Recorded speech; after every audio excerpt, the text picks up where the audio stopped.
Peggy 16. Sega.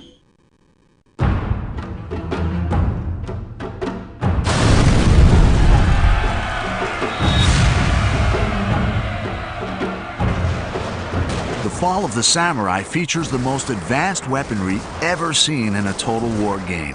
Even things like just straightforward rifle technology have come on enormously. It's more furious, faster reloading, more death.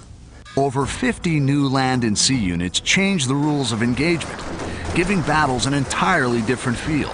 Some of the most interesting ones on land are obviously the Gatling gun, but we've also got a lot of new line infantry units and riflemen. And on sea, got lots of ironclad ships and the torpedo boat, which is perhaps a favourite of mine. Launch torpedoes!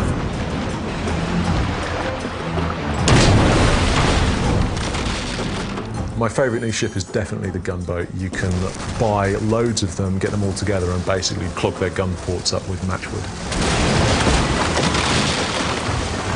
It's a fantastic divisionary tactic. Modern ranged units include the Gatling gun and the Behemoth Armstrong gun, directly controllable in the new third-person mode.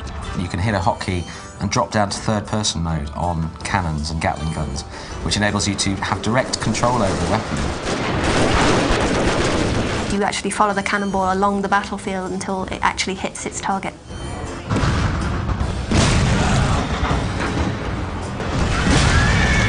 The downside, obviously, is that it means that you're not really paying attention to the rest of the battlefield, so it can be quite dangerously distracting.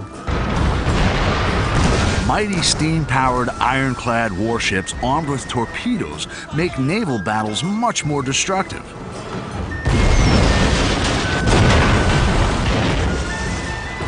Naval technology went from basically the ancient age of sail to modern warfare, and being able to fire cannons a few hundred metres to being able to fire tens of miles. We've really put a lot of effort into the naval battles.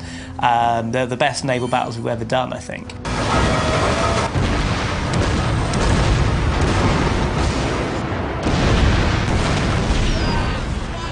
To see torpedoes coming towards you and not knowing what to do, and it puts you in a state of panic. I've had several times where I've been playing where I've just kind of frozen. I'm not knowing what to do. Do I try and put it astern? Do I try and steer around it? And that's a totally new part of gameplay, and I think those are really cool. So the new units, they're not just new stats or new models, they are kind of creating totally new elements to the battles.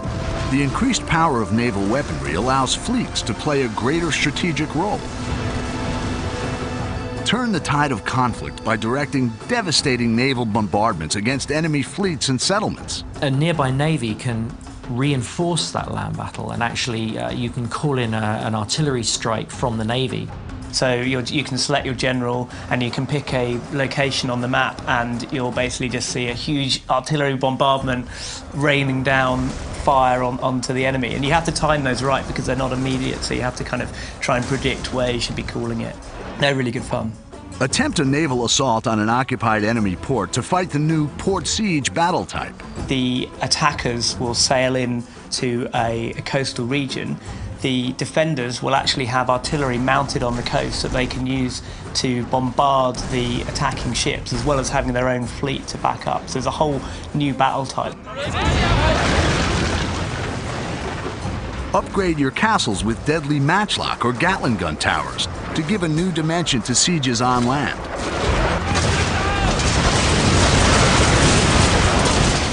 These improvements are all available in the redesigned Avatar Conquest mode, Shogun 2's innovative multiplayer gaming system. So yes, we're bringing in a new Fall of the Samurai avatar, and you'll get a whole 19th century specific skill tree with that.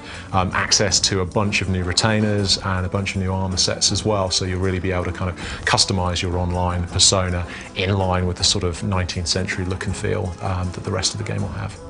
Featuring an expanded 19th century conquest map, new retainers and upgrades for your avatar, multiplayer returns to Total War bigger and better than ever.